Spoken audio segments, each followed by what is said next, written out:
Hello বন্ধুরা, আমি আবার লাইভে আসলাম তোমাদেরকে আমার একটু মনের কথা শেয়ার করার জন্য। তো আমার মনের কথা বলতে, আমি পড়াশোনা জানি না, ঠিক আছে? তো আমি ছোটোবেলা থেকে শখ যে আমি একটা কিছু করব, কিন্তু আমি পড়াশোনা জানি না, যেহেতু যে কাজে যাই সে কাজেই পড়াশোনা লাগে, তোমরা জানোই ভালো করে। তো সেখান থেকে আমাকে মাথা নিচু করে চলে আসতে হয়, আমি কিছুই পারি না।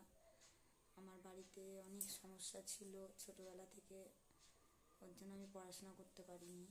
খুব অভাব ছিল আমাদের। আমার মা বিড়ি বেঁধে, আমরা 4 ভাই বোন, বিড়ি বেঁধে তবে আমাদের খাওয়াতো। তো আমরা যদি পড়াশোনা করতাম, সেই টাকাটা অবধি আমার মার ছিল না। তার জন্যে পড়াশোনা হয়নি, বুঝতেই পারছো। যাও একটু 5 অবধি পড়েছিলাম।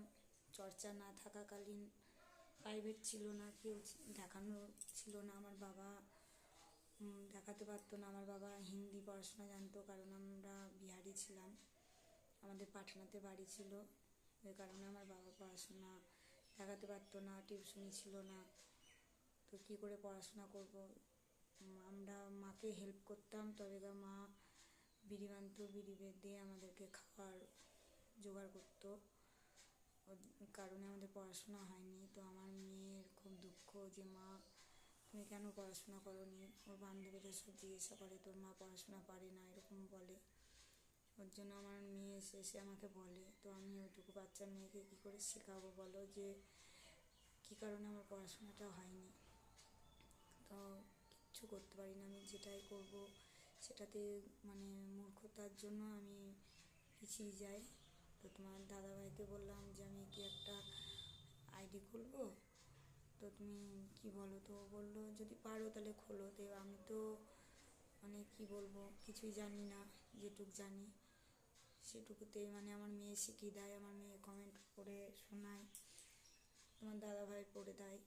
তো আমি কিছুই জানি না। তো তোমরা বন্ধুরা এমন কেউ কোনো কমেন্ট করো না যে আমার মেয়েকে পড়াতে এলে যে আমার লজ্জা লাগবে, কি আমার স্বামী পড়ে মানে খারাপ দেখে বলবে যে তুমি আইডিটা বন্ধ করে দাও। তো এমন কোনো কাজ করো না যে আমাকে আইডিটা বন্ধ করে দিতে হয়। আমার খুব শখ ছোটোবেলা থেকে যে আমি একটা কিচ্ছু করব, নিজে ইনকাম করব, কিন্তু আমি কিছুই পারি না। এর জন্য কী বলবো, যেদিকে যাই সেদিকেই পিছিয়ে চলে আসতে হয় আমাকে পড়াশোনার জন্য। কি মানে আমার খুব শখ ছিল যে আমি বিয়ে হয়ে পড়াশোনাটা করব, কিন্তু সেটাও হয়ে ওঠেনি। আর কি বলবো, তোমরা সব লাইক করো, কমেন্ট করো।